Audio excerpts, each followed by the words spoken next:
Let's talk about the Omega Seamaster 2254.50. So this is a watch that a group of us on the IWA Facebook group put together, and we're calling it the High Roller Tour. So it's 10 of us share the cost on this, and at the end of the tour of the 10 of us, there'll be a drawing, and one of us will end up owning this watch. So we picked this up for $1,800, and so here I am talking about it. Now I have a Seamaster ceramic, so I was really curious to see the older version with the wave dial and the sword hands.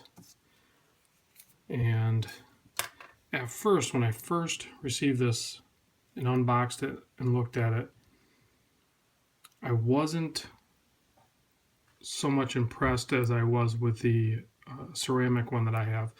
But after wearing this for a few days, it's really grown on me. And one of the main things that has grown on me is the fact that it's so thin. I think I measured it at like 11.8, and the ceramic one is 12.8. And yeah, it's only a millimeter, but it makes a huge difference on the wrist. I threw it on this cheap mesh I bought. I don't know if I bought this on Amazon or eBay or something, but it's working out perfect. The bracelet that it came with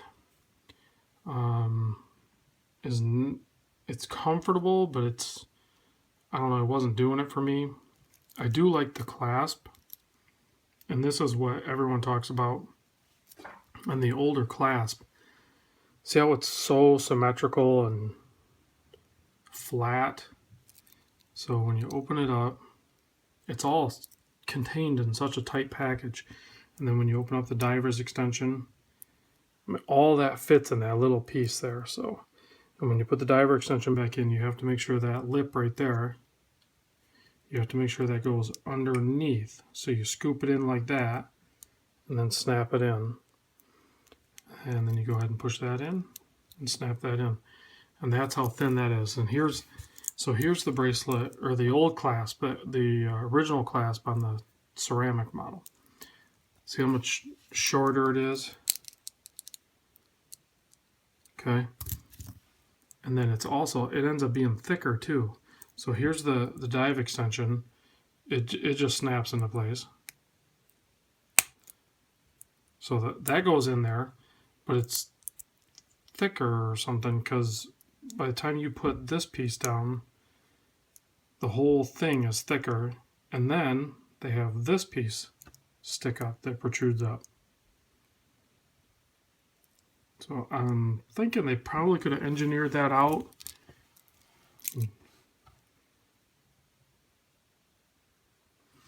And then the upgraded clasp on the upgraded clasp I put on this is even thicker. It's even bigger yet. So it's bigger than the original one, and it's way massive compared to this guy. And then it still has the protrusion there, but with this one you get the micro adjust on the fly. So to me, that's worth it. Going from this old style one to this one, I think was a downgrade, but going to that adjustable one is definitely worth it. So back to the 2254. I think, like I said, because of its thinness, it's growing on me so much. I like the clean dial, even though it has the wave pattern on it. For the most part, you don't pick up on it. You can tell there's some sort of texture there, but when you look really close, you see it. And then, if you can get it in the right light, you look at the printing over the wave dial, and it kind of trips me out. I don't know how they got it to print so smooth and straight over a textured dial like that. That's impressive, I think. Then you got the clean date wheel in black with the white numbers, so it's just so discreet and hidden on there. And the sword hands pop really good.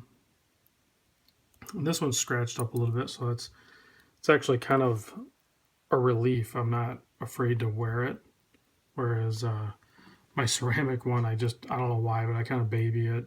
And there's nothing wrong with getting some nicks in your watch, and they can take it, and it just adds character. So there's the case back. Nice seamaster logo there. I'll throw it on my 7 1/4 wrist. So the case size is still the same. They're still 41.5 millimeter. It's crazy that these watches, being so similar, they feel so different. I mean, this one has more heft to it. Of course, it's thicker. It has a different movement in it with the coaxial, and then you can tell even the bezel's chunkier. And then, of course, this one has the stock bracelet on it, which is beefier than the mesh. So in hand, I can feel it, that it's definitely heavier. But it's even, this bracelet's lighter than the newer style bracelet too.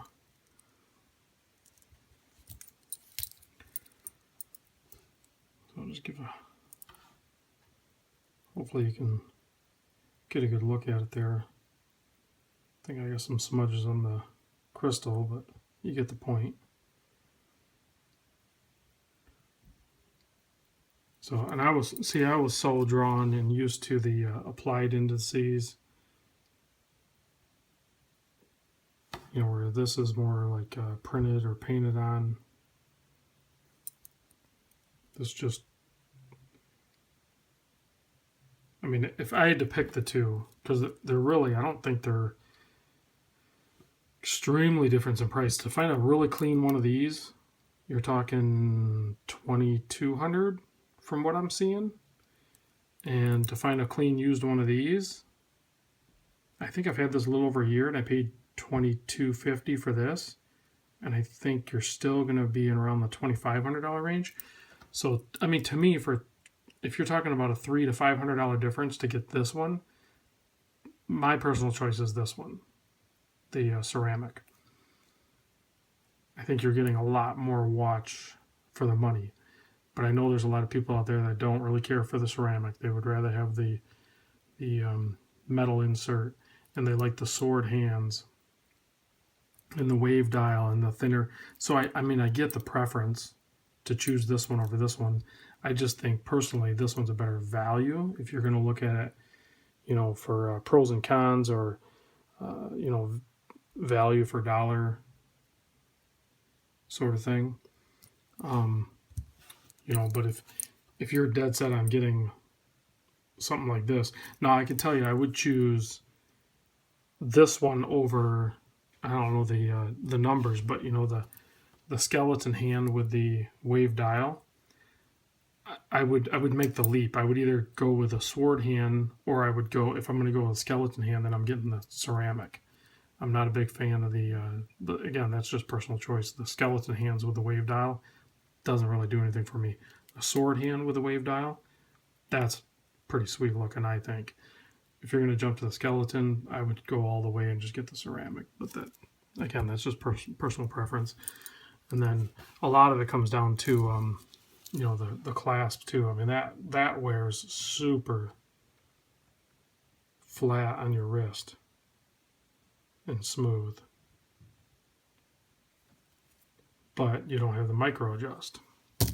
You know, if you go and get the newer clasp and upgrade it, then you have the micro adjust, which is nice. So anyway, there's a quick look at the 2254, in my opinion, on it. So let me know what you guys think and which one you prefer. Have a good day.